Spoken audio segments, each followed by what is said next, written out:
மீனராசி அப்படின்னு சொன்னாலே ஒரு அதிர்ஷ்டசாலி ராசி அப்படின்னு சொல்லலாம். ஏன்னா குருவோட ஆதிக்கத்தில் பிறந்தவங்க, சுக்கிரன் யோகக்காரகன் என்று சொல்லக்கூடிய சுக்கிரன் உச்சமாகக்கூடிய ஒரு வீடு. அதனால தான் இந்த மீனராசி என்பவர்கள் ரொம்ப அதிர்ஷ்டசாலிகளாக இருப்பாங்க. வருமானம் ஒரு பக்கம் கிடைச்சிக்கிட்டே இருக்கும், ஆனால் ஒரு பக்கம் செலவுகள் போயிட்டே தான் இருக்கும். கையில் பணம் அப்படிங்கிறது கொஞ்சம் தங்காத ஒரு சூழ்நிலை இவங்களுக்கு அடிக்கடி ஏற்படும் அப்படின்னு சொல்லலாம்.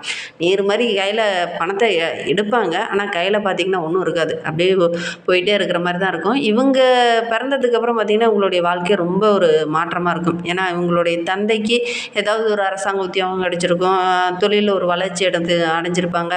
மீனராசி குழந்தைகள் ஒரு வீட்டில் பிறந்திருக்காங்க அப்படின்னாவே எங்களுடைய குடும்பம் ரொம்ப ஒரு செழிப்பாக இருக்கும் அப்படின்னு சொல்லுவாங்க. என்ன இந்த மீனராசி என்பர்கள் மட்டும் பார்த்திங்கன்னா எந்த ஒரு விஷயத்துலையும் அவ்வளோ சீக்கிரம் மாட்டிக்க மாட்டாங்க, அப்படியே அசாமல் நழுவிடுவாங்க அப்படின்னு சொல்லலாம். எங்களுடைய ராசி சின்னம் மாதிரி தான், எவ்வளோ பிரச்சனை வந்தாலும் அசாமல் அந்த இடத்த விட்டு எஸ்கேப் ஆயிடுவாங்க அப்படின்னு சொல்லலாம். அடிக்கடி பார்த்திங்கன்னா இவங்க பிரச்சனைகளையும் மாட்டிக்கொள்ளக்கூடிய ஒரு சூழல் ஏற்படும் அப்படின்னு சொல்லலாம். சரி, இவங்களுக்கு வருகின்ற நாட்கள் எப்படி இருக்குது, வருகின்ற நாட்களுடைய கிரக அமைப்புகள் எப்படி இருக்குது, என்னென்ன விஷயம்லாம் உங்களுக்கு சாதகமாக இருக்க போது, என்னென்ன விஷயம்லாம் உங்களுக்கு பாதகமாக இருக்க போது, எந்த விஷயத்தில் உங்கள் கவனமாக இருக்கணும் அப்படிங்கிறத தொடர்ந்து இந்த வீடியோவில் பார்க்கலாம். இந்த வேத ஜோதிடத்தின்படி இந்த 2026ஆம் ஆண்டு ஏப்ரல் மாதத்துலேருந்தே ஒரு திருப்பு முனையாக நம்மளுடைய மீனராசி என்பவர்களுக்கு அமைந்திருக்கு அப்படின்னு சொல்லலாம். அது என்ன திருப்பு முனை அப்படிங்கிறத தொடர்ந்து இந்த வீடியோவில் பார்க்கலாம். நீங்கள் இப்போ தான் ஃபஸ்ட் டைமாக நம்ம சேனலை பார்க்குறதா இருந்தால் நம்ம சேனலை சப்ஸ்கிரைப் பண்ணிவிட்டு கூடவே இருக்கிற பெல் ஐக்கானை கிளிக் பண்ணிக்கோங்க. அப்போ தான் நாங்கள் போடுற ஒவ்வொரு வீடியோவுமே உங்களுக்கு நோட்டிஃபிகேஷனாக வரும். நீங்கள் மீனராசி என்பராக இருந்தால் மறக்காமல் நம்மளுடைய சேனலுக்கு ஒரு லைக் கொடுத்துட்டு, உங்களுடைய உறவுகள் வகையில், நண்பர்கள் வகையில் யாராவது மீனராசி என்பர்கள் இருக்காங்க அப்படின்னா மறக்காமல் இந்த வீடியோவை அவங்களுக்கும் ஷேர் பண்ணி விடுங்க. மீனராசியில் நீங்கள் எந்த நட்சத்திரத்தில் பிறந்தீங்க அப்படிங்கிறத மறக்காமல் எங்களுடைய கமெண்ட் பாக்ஸில் தெரிவிங்க. புரட்டாதியா, உத்திரட்டாதியா, ரேவதி நட்சத்திரமா அப்படிங்கிறத மறக்காமல் எங்களுடைய கமெண்ட் பாக்ஸில் தெரிவிங்க அப்படின்னு சொல்லலாம். சரி, இவங்களுக்கு வருகின்ற நாட்கள் எப்படி இருக்குது, வருகின்ற நாட்களுடைய கிரக அமைப்புகள் எப்படி இருக்குது அப்படிங்கிறத பார்க்கலாம். முக்கியமாக பார்த்திங்கன்னா ஏப்ரல் 14க்கு அப்புறம் பார்த்திங்கன்னா சூரியன் மேசராசிக்கு செல்லும்போது இவங்களுடைய வாழ்க்கையில் மிகப்பெரிய மாற்றத்தை இவங்க எதிர்பார்க்கலாம் அப்படின்னு சொல்லலாம். நமக்குள்ளே ஒரு புதிய ஆற்றல் உருவானது போல் இவங்களுக்குள்ளே ஒரு புதுசாக ஒரு மனிதன் பிறந்தது போல் இவங்களுக்கு ஒரு எண்ணம் வரும். நம்பிக்கையோடு ஒவ்வொரு விஷயத்திலையும் இறங்குவாங்க. அதே வேளையில் மீனராசியில் சனி இருக்கிறதுனால அவரும் ஏப்ரல் 2லேருந்தே அவர் கூட செவ்வாயும் கூட்டு சேர்க்கை இருக்கிறதுனால ஏப்ரல் 11 புதனும் வந்து அவங்க கூட இணைந்திருக்கிறதுனால இந்த காலகட்டம் அப்படிங்கிறது நம்மளுடைய மீனராசி என்பர்களுக்கு நெருப்புக்கும் நீருக்கும் பக்கத்தில் இருக்கிற ஒரு சுச்சுவேஷன் தான் இந்த காலகட்டத்தில் இருக்குது அப்படின்னே சொல்லலாம். இந்த கிரகங்களுடைய சேர்க்கை ஒரு சில இடத்துல பார்த்திங்கன்னா மன அழுத்தத்தை கொடுக்கும், ஒரு சில இடத்துல பார்த்திங்கன்னா அதிர்ஷ்ட வாய்ப்புகளை கொடுக்கும். அந்த அளவுக்கு தான் நம்மளுடைய மீனராசி என்பர்களுக்கு இந்த ஏப்ரல் முழுவதுமே இருக்கும் அப்படின்னே சொல்லலாம்.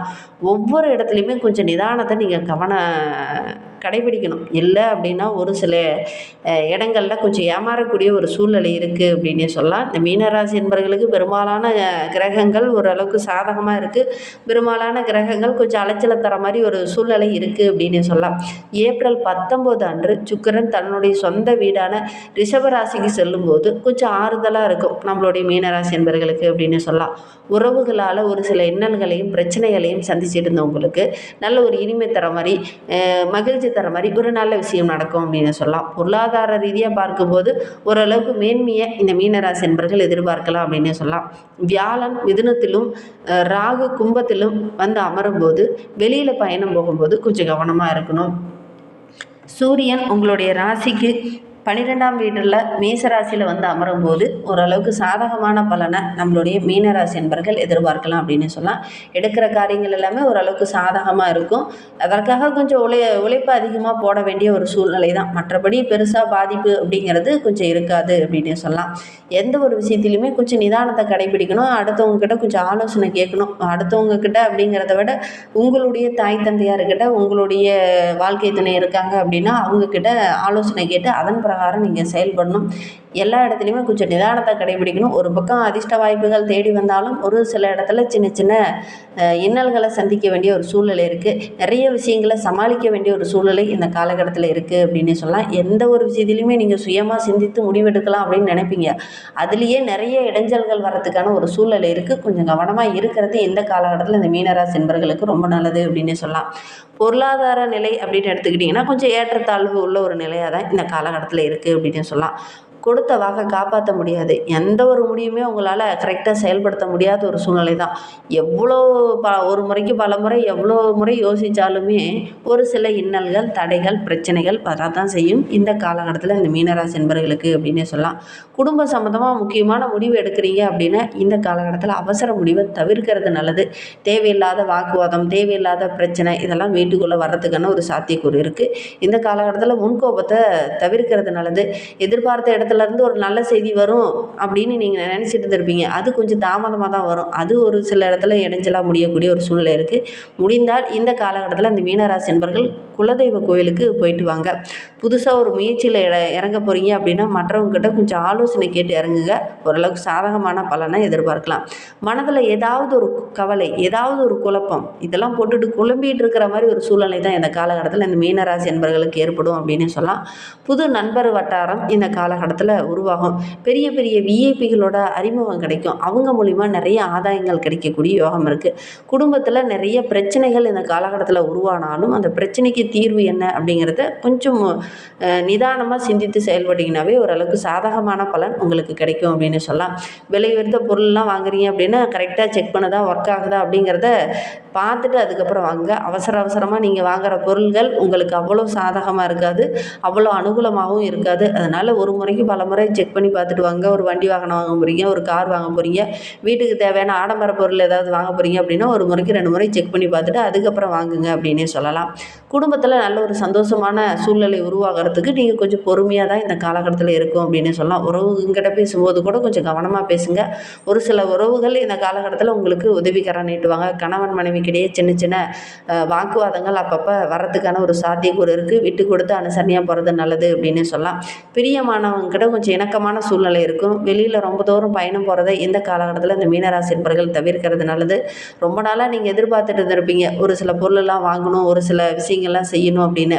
அந்த விருப்பங்கள்லாம் இந்த காலகட்டத்தில் நிறைவேறத்துக்கு நிறைய தடைகள், நிறைய பிரச்சனைகள் இதெல்லாம் வர்றதுக்கான ஒரு சாத்தியக்கூறு இருக்குது. அதனால் ஒவ்வொரு விஷயத்தையுமே போராட வேண்டிய ஒரு சூழ்நிலை தான் இந்த காலகட்டத்தில் உங்களுக்கு இருக்குது அப்படின்னு சொல்லலாம். உத்தியோகத்தில் பணி சுமை அதிகமாக இருக்கும். வேலையை விட்டு போயிடலாமா அப்படிங்கிற மனநிலை கூட இந்த காலகட்டத்தில் உங்களுக்கு வர்றதுக்கான சாத்தியக்கூறு இருக்குது அப்படின்னு சொல்லலாம்.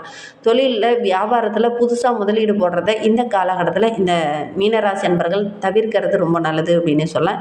இந்த காலகட்டத்தில் எந்த ஒரு புது முயற்சியிலுமே நீங்கள் ஈடுபட வேண்டாம்.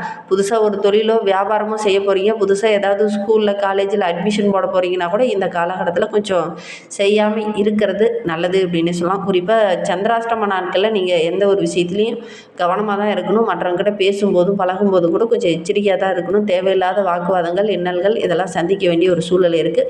கொஞ்சம் கவனமாக இருந்தீங்க அப்படின்னா பெருசாக பாதிப்போ இடர்பாடோ எதுவும் ஏற்படாது அப்படின்னு சொல்லலாம். மீனராசியில் பூரட்டாதி 4ஆம் பாதத்தில் பிறந்தவங்களுக்கு வருகின்ற நாட்கள் அப்படிங்கிறது சுகஸ்தானத்தில் சஞ்சரிக்கக்கூடிய ராசிநாதன் குரு பகவான் 8, 10, 12ஆம் இடத்தை பார்ப்பதனால எதிர்பாராமல் நல்ல நல்ல விஷயங்கள் நடக்கும். மறைமுகமாக ஒரு சில எதிரிகளுடைய தொல்லை இருந்தது இல்லையா, அந்த தொல்லைகள் இந்த காலகட்டத்தில் கொஞ்சம் குறையும். உங்களுடைய செல்வாக்கு ஒரு சில இடத்துல உயரக்கூடிய யோகம் இருக்குது. ஆரோக்கிய ரீதியாக ஒரு சில தொந்தரவுகள் இருந்தது இல்லையா, அதெல்லாம் சரியாகும். தைரியமாக ஒவ்வொரு விஷயத்துலையும் இறங்குவீங்க. அதையுமே கொஞ்சம் போராடி அதுக்கப்புறம் தான் அதை வெற்றி பெறக்கூடிய ஒரு சூழல் இருக்குது அப்படின்னு சொல்லலாம். வேலை தேடிட்டு இருக்கிறவங்களுக்கு நல்ல ஒரு வேலை கிடைக்கக்கூடிய யோகம் இருக்குது அப்படின்னு சொல்லலாம். செலவுகளை மட்டும் கொஞ்சம் கண்ட்ரோல் பண்ணிக்கோங்க. விரயஸ்தானத்தில் செவ்வாய் இருக்கிறதுனால கொஞ்சம் செலவுகள் வர்றதுக்கான சாத்தியக்கூறு இருக்குது. குரு பகவானுடைய பார்வை இருக்கிறதுனால பெருசாக பாதிப்பு எதுவும் ஏற்படாது அப்படின்னா கூட செலவுகள் கண்ட்ரோல் பண்ண முடியாமல் ஒரு சூழ்நிலை, கடன் வாங்க வேண்டிய ஒரு சூழ்நிலையில் ஏற்படும். கொஞ்சம் கவனமாக இருக்கிறது நல்லது அப்படின்னு சொல்லலாம். உத்திரட்டாதி நட்சத்திரத்தில் பிறந்தவங்களுக்கு இந்த ஏப்ரல் மாதம் அப்படிங்கிறது நல்ல ஒரு சிறப்பான மாதமாக அமைந்திருக்கு அப்படின்னு சொல்லலாம். எந்த ஒரு விஷயத்துலையும் வேகம், விவேகம் ரெண்டுமே இருந்துச்சுன்னா தான் ஒரு வெற்றியை எதிர்பார்க்க முடியும். இந்த காலகட்டத்தில் ரெண்டுமே இருக்கணும். பணி செய்கிற இடத்துலையும் சரி, குடும்ப வாழ்க்கையிலையும் சரி, ரெண்டுலேயுமே கொஞ்சம் வேகம், விவேகம், நிதானம் இதெல்லாம் இருக்கணும். இல்லை அப்படின்னா தேவையில்லாத விஷயங்கள்லாம் வீட்டுக்குள்ளேயும் வேலைக்குள்ளேயும் வர்றதுக்கான ஒரு சூழ்நிலை இருக்குது. கொஞ்சம் கவனமாக இருக்கிறது நல்லது அப்படின்னு சொல்லலாம். ஏன்னா பெரும்பாலான கிரகங்கள் கொஞ்சம் சாதகமாக இருந்தாலும் ஆரோக்கிய விஷயத்தில் ஒரு சில தொந்தரவுகள் இந்த காலகட்டத்தில் வர்றதுக்கான ஒரு சூழ்நிலை இருக்குது. கவனமாக இருக்கிறது நல்லது.